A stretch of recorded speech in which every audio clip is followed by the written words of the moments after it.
Assalamualaikum warahmatullahi wabarakatuh. Innal hamdalillah wa usalli wa usallimu ala rasulillah. Ashhadu an la ilaha illallah wahdahu la syarika lah wa ashhadu anna Muhammadan abduhu wa rasuluhu la nabiyya ba'dah. Allahumma salli ala sayyidina Muhammad wa ala ali sayyidina Muhammad kama sallaita ala sayyidina Ibrahim wa ala ali sayyidina Ibrahim fil alamin innaka Hamidum Majid. Faqad qala Allah ta'ala fi kitabihil karim wa huwa asdaqul qailin a'udzu billahi minasy syaithanir rajim. Bismillahirrahmanirrahim.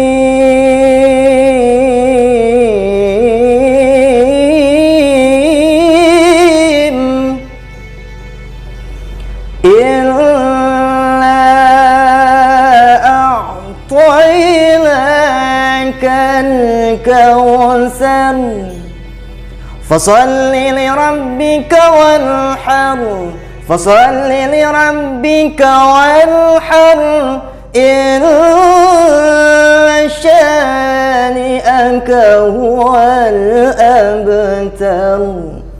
Sadaqallahul azim wa sadaqa rasuluhun nabiyul habibul karim wa nahnu ala zalika minasy syahidin wasyakirin walhamdulillahi rabbil alamin. Pertama-tama dan yang paling utama, marilah kita panjatkan puja-puji serta rasa syukur kita kepada Allah Subhanahu wa taala. Kenapa? Karena pada kesempatan tahun ini kita masih bisa melaksanakan ibadah kurban yang mulia. Kedua kalinya salawat beriring salam semoga tetap tercurah, terlimpah dan terarah kepada baginda Nabi besar Muhammad sallallahu alaihi wasallam. Semoga rahmat dan salamnya mengalir kepada kita selaku umatnya yang walaupun senantiasa meninggalkan sunnah-sunnahnya, mudah-mudahan di yaumil qiyamah kita mendapatkan syafaatul uzma dari baginda Rasulullah sallallahu alaihi wasallam. Amin ya Allah ya rabbal alamin. Anak soleh-solehah, ayah bunda yang dirahmati Allah Subhanahu wa taala serta pemirsa yang ada di rumah. Sejarah kurban berawal dari Nabi Ibrahim alaihissalam. Tingkah laku Nabi Ibrahim sejak zaman dulu, sejak sebelum dia mempunyai putra yang bernama Nabi Ismail alaihissalam, Nabi Ibrahim selalu berkurban setiap tahun 1000 ekor domba dan 300 ekor unta. Semuanya disembelih, dibagikan kepada masyarakat. Di Indonesia saya belum pernah mendengar konglomerat berkurban 1000 ekor domba, 300 ekor sapi umpamanya. Ada juga satu kurus. Alhamdulillah.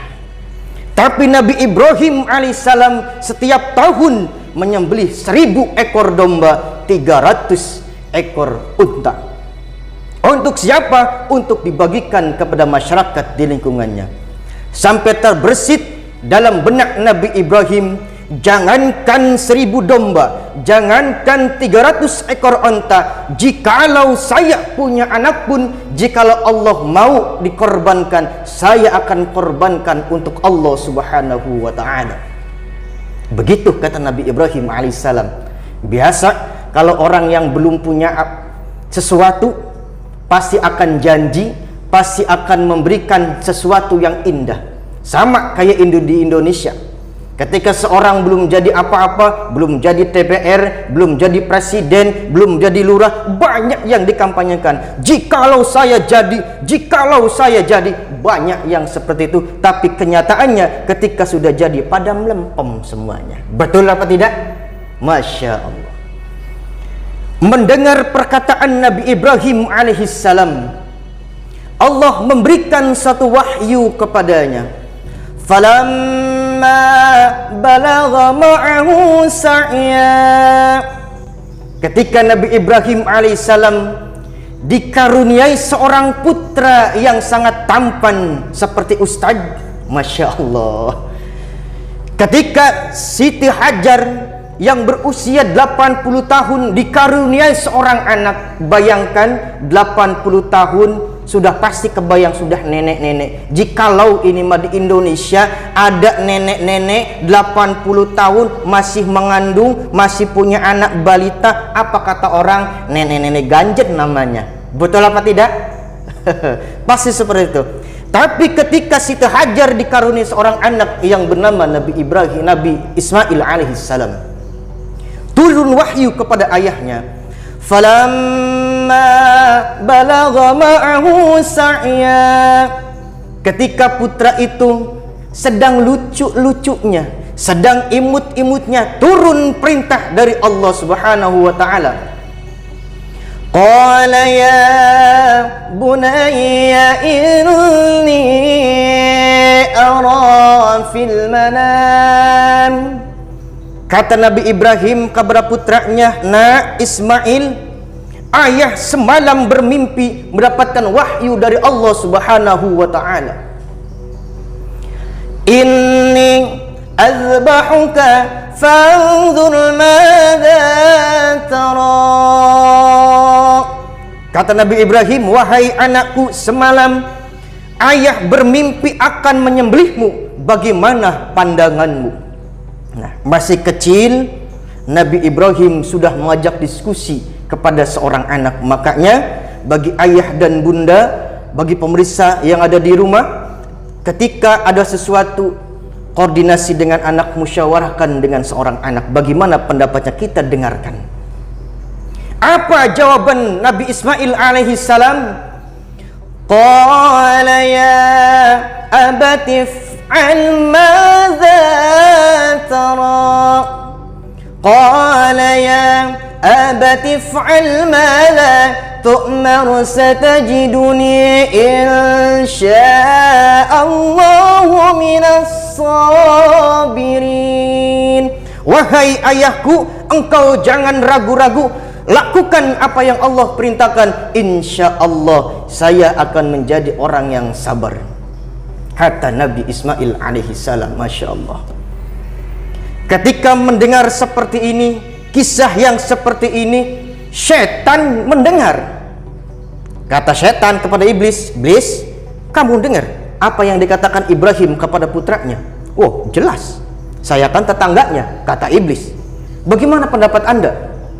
Nih, berdua nih, setan sama iblis sedang diskusi. "Kalau begitu kita goda saja. Goda dulu ayahnya." "Oke, saya kaptennya iblis akan menggoda ayahnya." Datang tuh Ibrahim, "Udahlah, itu mah berita bohong. Tuhan itu hanya akan menyengsarakanmu saja. Tuhan itu pendusta, bohong itu semuanya kabarnya." Berhubung Nabi Ibrahim imannya kuat, apa kata Nabi Ibrahim? "Wahai iblis, menyingkirlah engkau. Ini adalah perintah Tuhanku." Enggak bisa. Iblis enggak bisa menggoda Nabi Ibrahim. Syaitan datang menggoda Siti Hajar, ibunya. Biasanya kalau emak-emak gampang tergoda. Kalau emak datang kepada Siti Hajar, syaitan, raja syaitan datang. "Wahai Hajar, saya adalah kakek buyutmu. Tuh, lihat, suamimu Ibrahim akan menyembelih anakmu, anak yang semata wayang, anak yang kau idam-idamkan." Apa kata Siti Hajar? "Wahai setan, menyingkirlah engkau dari sini. Suamiku adalah orang yang benar, suamiku adalah orang yang soleh, dia tidak akan salah. Itu adalah perintah Allah Subhanahu wa taala." Minggir! Minggir setan. Waduh, ini suami istri beredan semua apa ya, mau nyembelih anaknya. Tidak berhasil menggoda ayahnya, tidak berhasil menggoda ibunya, datang kepada anaknya Ismail alaihissalam. Kata setan, "Wahai Ismail, engkau tahu tidak ayahmu akan membawamu kemana?" "Tahu." Anak kecil namanya, gitu, polos jawabannya. "Mau kemana engkau?"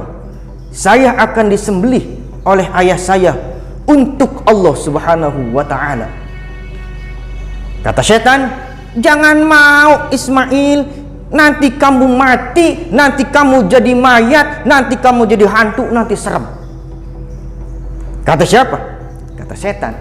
Tapi jawaban Nabi Ismail mengejutkan, walaupun saya mati untuk Allah Subhanahu wa ta'ala, jangankan diri saya yang dibunuh, anak turunan saya yang dibunuh, untuk Allah Subhanahu wa ta'ala saya ikhlas. Minggir. Hebat, Nabi Ismail masih kecil sudah luar biasa iman kepada Allah Subhanahu wa ta'ala. Sehingga apa? Datang ke sebuah batu, Nabi Ibrahim bersama Nabi Ismail alaihissalam. Sudah nyampe di batu, falamma aslama wa tallahu lil jabin.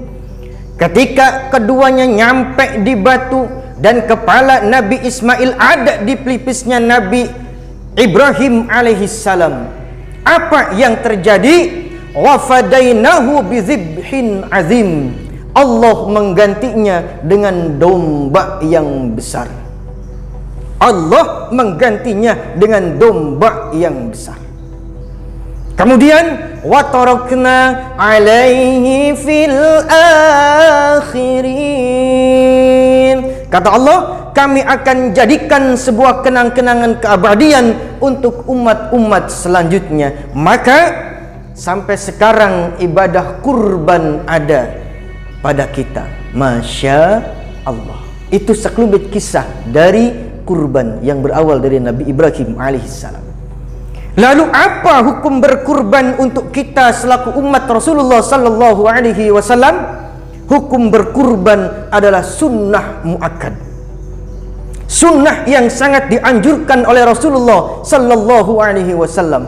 Boleh berkurban dengan domba, boleh berkurban dengan sapi, boleh berkurban dengan kerbau, boleh berkurban dengan unta. Tapi dengan catatan bizibhin azim. Kalau dombanya yang besar, jangan domba yang kurus dikorbanin. Kalau sapi, sapinya yang montok. Kalau untanya yang gagah. Supaya apa? Dagingnya banyak, masyarakat terbagi semua. Jangan korban satu domba minta paha. Bahaya banget ini. Nanti di akhirat dombanya nggak akan ada kakinya. Boro-boro mau nolongin kita di akhirat, domba yang nggak ada kakinya nyusahin kita di akhirat. Mau kayak gitu? Masya Allah. Jangan praktikkan ketika kita berkurban minta kakinya atuh. Yang selanjutnya, ketika kita berkorban, apa ada hikmahnya? Ada. Apa saja hikmah itu? Minimal ada 3. Yang pertama hikmahnya yaitu mendekatkan diri kepada Allah Subhanahu wa ta'ala, seperti Nabi Ibrahim alaihissalam. Ketika kita membeli seekor domba, niatkan ibadah kepada Allah Subhanahu wa ta'ala. Tidak ingin pamer, tidak ingin riya, tidak ingin dipuji oleh siapapun. Karena kita membeli domba semata-mata untuk berkurban untuk Allah Subhanahu wa ta'ala. Insya Allah kalau domba yang seperti ini nanti akan menjadi kendaraan kita di akhirat. Amin ya Allah ya Rabbal Alamin. Yang kedua hikmahnya yaitu berbagi dengan sesama. Mungkin kalau bulan-bulan sebelumnya kita beli domba kemudian disembelih, kita masih berat. Kenapa? Bukan bulan kurban. Kalau sekarang bulan kurban, insya Allah kita ikhlas. Kenapa? Ada pahala yang tersembunyi di dalamnya. Yang ketiga, menjalankan perintah Allah, mengabdi kepada Allah Subhanahu wa ta'ala sebagaimana yang dilakukan oleh Nabi Ibrahim alaihissalam. Maka dari itu, yuk di bulan yang mulia ini, di bulan yang dirahmati Allah ini, kita perbanyak amalan ibadah, kita banyak bersedekah. Kalau umpama tahun ini belum bisa berkurban, kita berdoa sama Allah Subhanahu wa ta'ala, mudah-mudahan tahun depan bisa berkurban untuk Allah Subhanahu wa ta'ala. Mungkin itu saja yang dapat saya sampaikan. Mudah-mudahan ada manfaatnya. Hadanallahu wa iyyakum ajma'in. Wallahul muwaffiq ila aqwamit thoriq. Assalamualaikum warahmatullahi wabarakatuh.